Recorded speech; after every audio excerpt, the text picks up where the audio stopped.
Mi nombre es Vanessa Ramírez, bienvenidos al canal. Hoy vamos a hablar acerca de una frase muy usada por los tibios, muy usada por estos pseudo cristianos que creen que porque aceptaron al Señor Jesucristo hace 10 años, 8 años, 5 años, 1 año, se bautizaron, tal vez se rebautizaron o estuvieron en algún ministerio o cualquier don que ellos crean que han tenido, creen que ninguna condenación hay porque ya están en el Señor Jesucristo.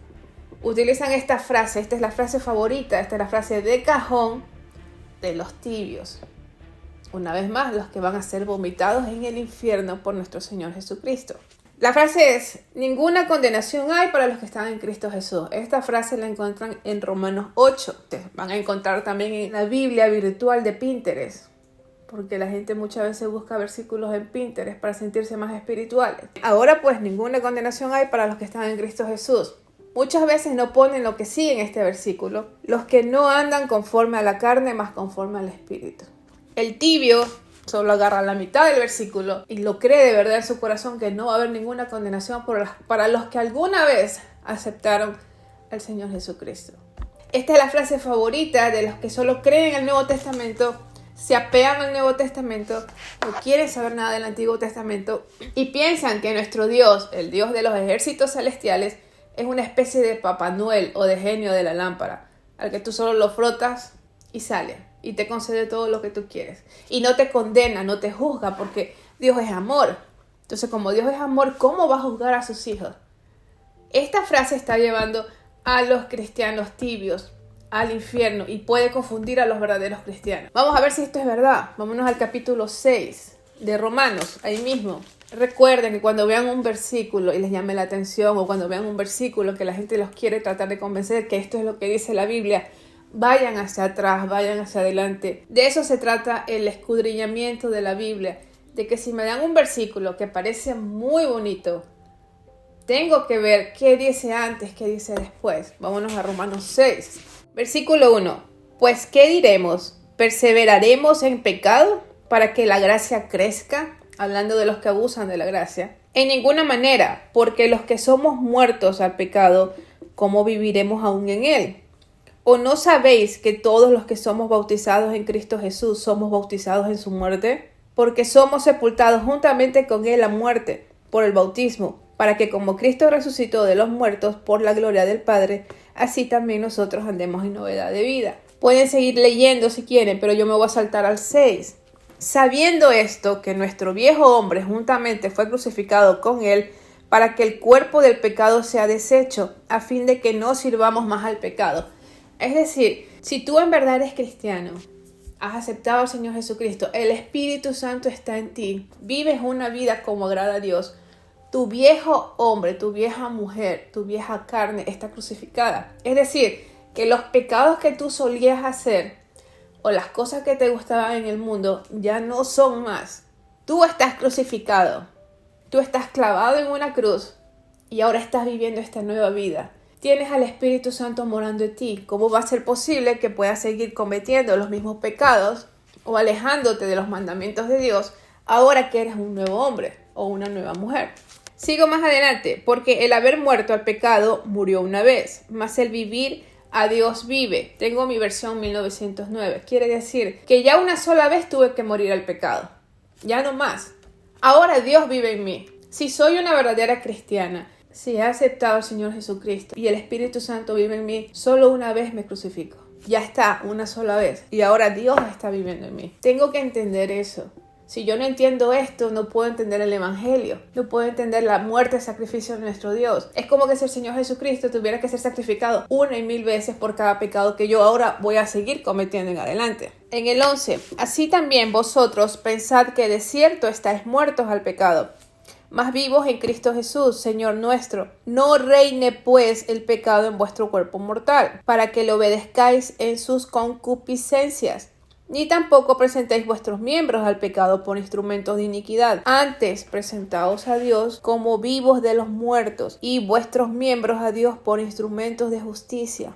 Quiere decir que estoy muerta al pecado. Que mi cuerpo, mis ojos, mi boca, mi pelo, mi mano, mis dedos, todo tiene que ser usado para la justicia de mi Dios. No puedo usar los miembros de mi cuerpo de la manera que sea para injusticia, para pecado, para iniquidad. No puedo usar para ver pornografía, para escuchar chismes, para escuchar obscenidades, palabras obscenas que salgan de mi boca. Toda yo, enteramente, tengo que servir para justicia. Todos sabemos lo que es justicia, todos sabemos lo que está correcto hacer, todos sabemos lo que es derecho, todos sabemos lo que es honorable, es íntegro. ¿Por qué la gente no está hablando de integridad en estos días? ¿Por qué? Porque todo es sensualidad, todo es sexo, todo es lascivia, todo es lujuria, todo es no pasa nada. No sean tan exagerados, no sean radicales. ¿Qué es más radical que seguir la Biblia? Y no se trata de un radicalismo enfermizo como lo quieren hacer ver que es la cristianidad. Simplemente todo el mundo sabe lo que es no es robar. No robes, no chismes. No hay nada más, no hay por dónde más irse. Hasta el que no es cristiano sabe lo que es correcto.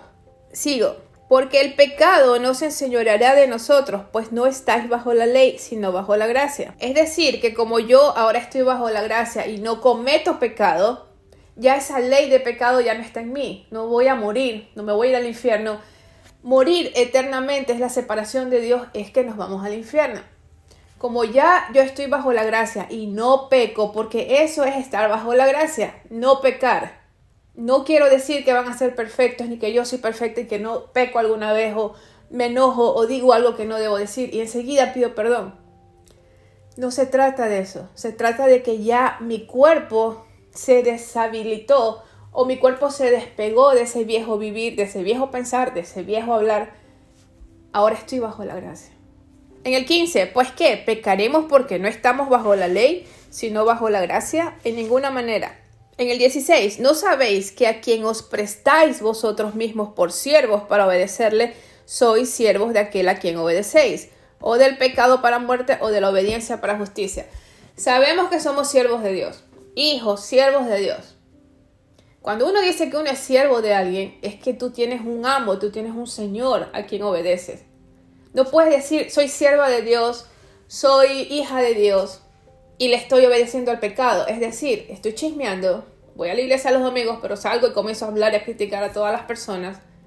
No puedo decir que soy hija de Dios, sierva de Dios, que Él es mi Señor cuando salgo y veo pornografía, o cuando salgo y veo Netflix, las porquerías que pasan en esos canales, o en estos programas, o en estas series que a la gente les encanta ver, siendo cristianos.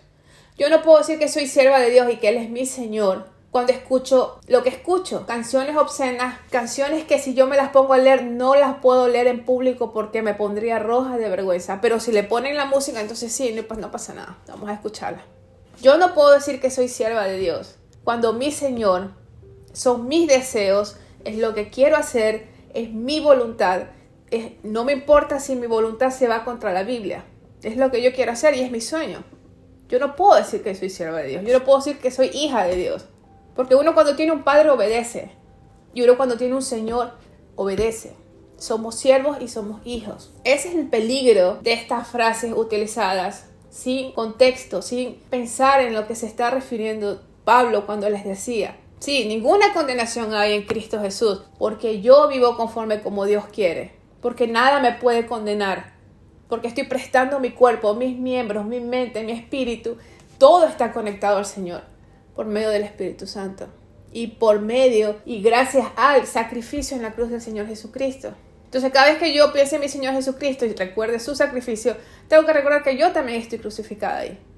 Ya no es lo que yo quiero, lo que yo deseo, ya no es lo que se me antoja. Se olvidan muchos cristianos que son soldados de Cristo. ¿Qué es ser soldado?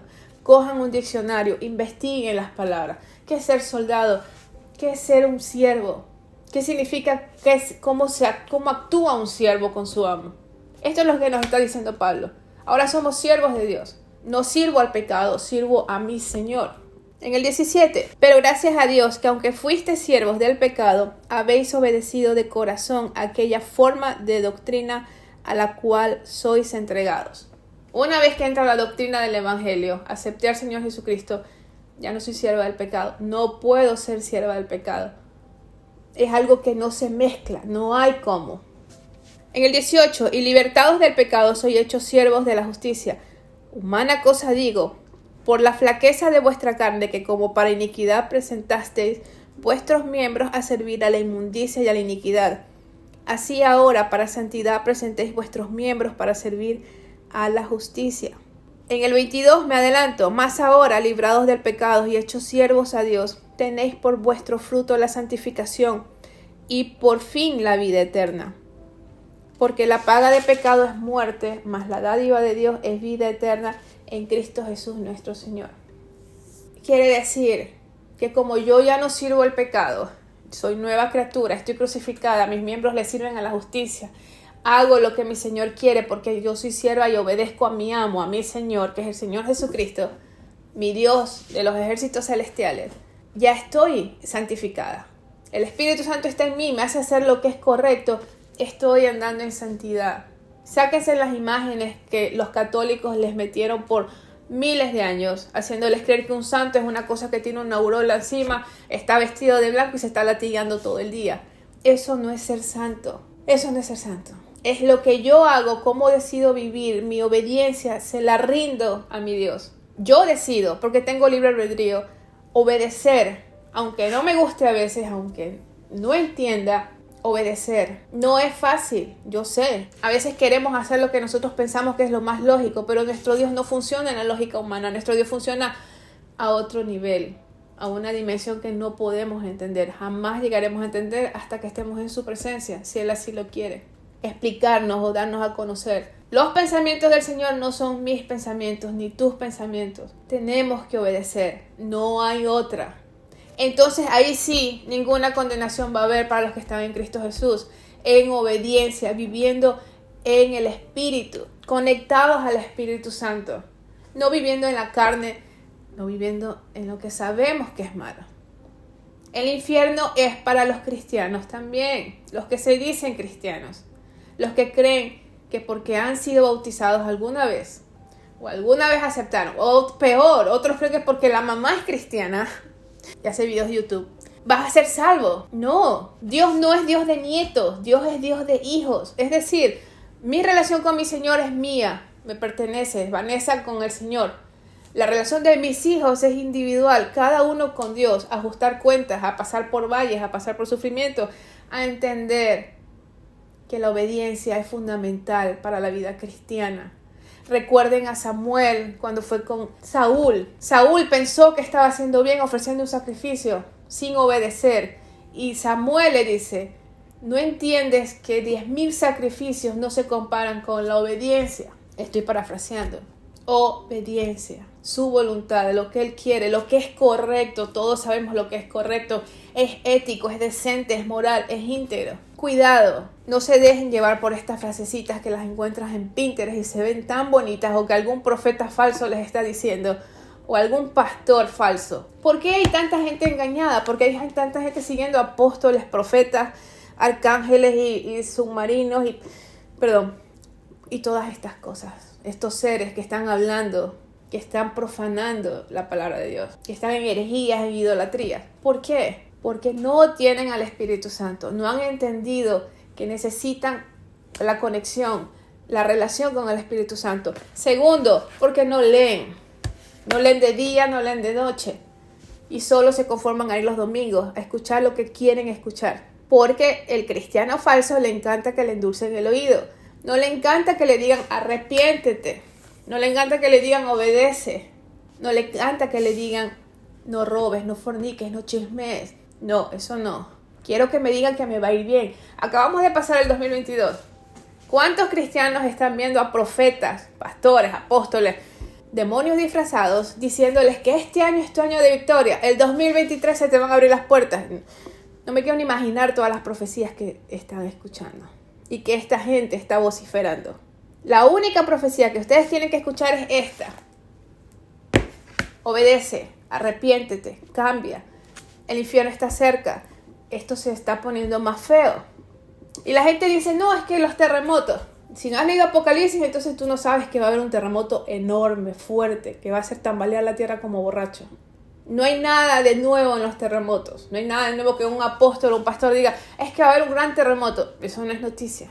¿Que no has leído la Biblia? Que van a haber terremotos. Las profecías ya fueron escritas. No necesitamos más profecía. La profecía es la ley de Dios.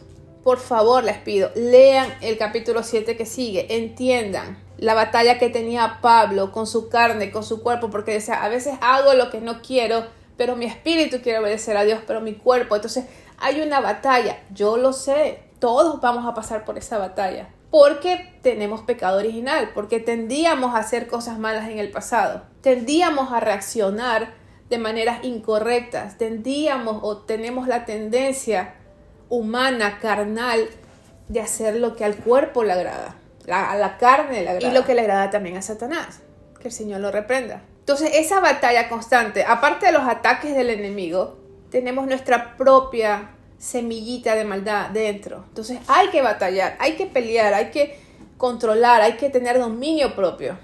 Y eso no es fácil, pero el Espíritu Santo está ahí para ayudarnos, para redarguirnos, para enseñarnos, para darnos la paz cuando la necesitamos. ¿Qué más dice en el capítulo 8? Lean por favor el capítulo 7. Me voy a saltar al capítulo 8. En el versículo 4 dice, para que la justicia de la ley fuese cumplida en nosotros, que no andamos conforme a la carne, más conforme al Espíritu. Es decir, que ya está cumplida en nosotros la justicia de la ley, que no andamos conforme a la carne, más conforme al Espíritu, porque esa justicia de la ley la completó nuestro Señor Jesucristo. En el 6, porque la intención de la carne es muerte, mas la intención del Espíritu vida y paz. En el 7, por cuanto la intención de la carne es enemistad contra Dios, porque no se sujeta a la ley de Dios, ni tampoco puede. Así que los que están en la carne no pueden agradar a Dios. ¿Qué carne?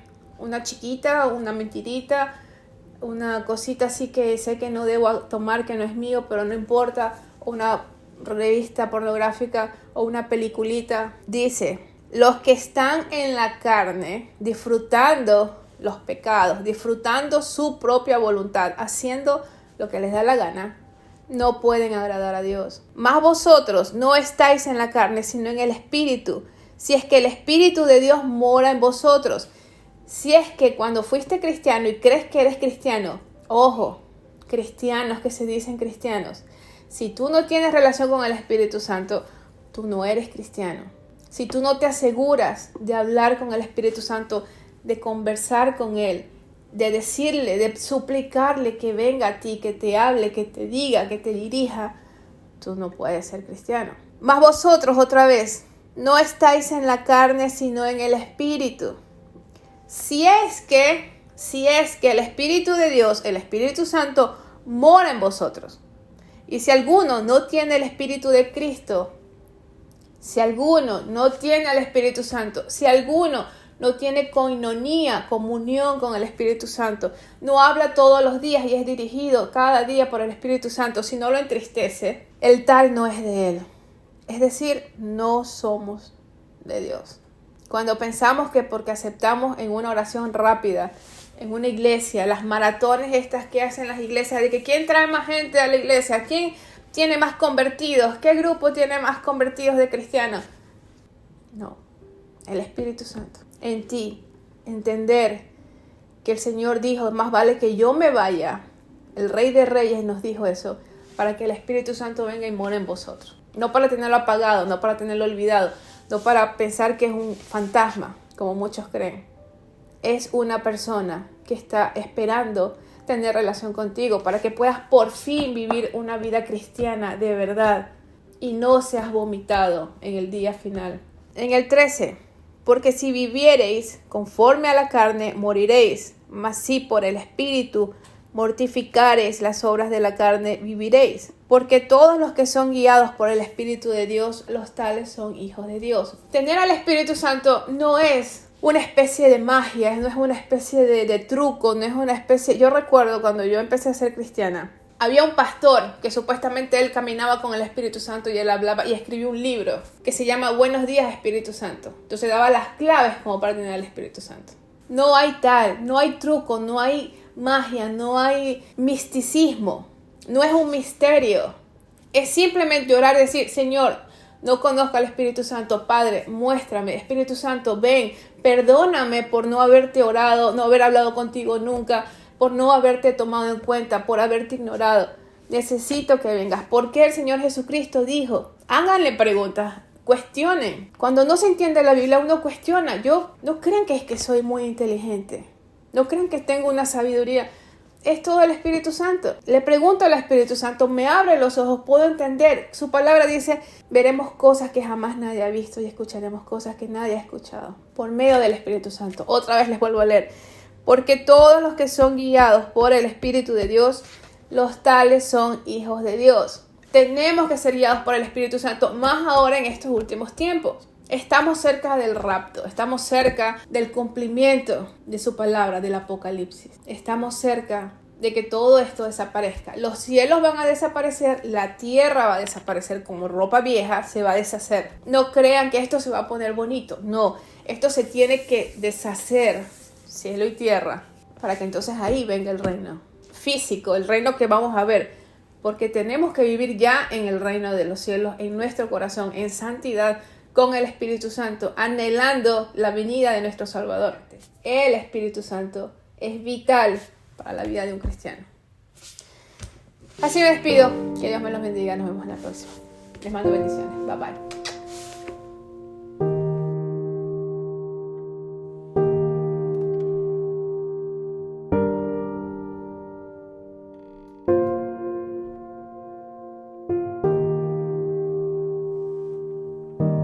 I look down for you.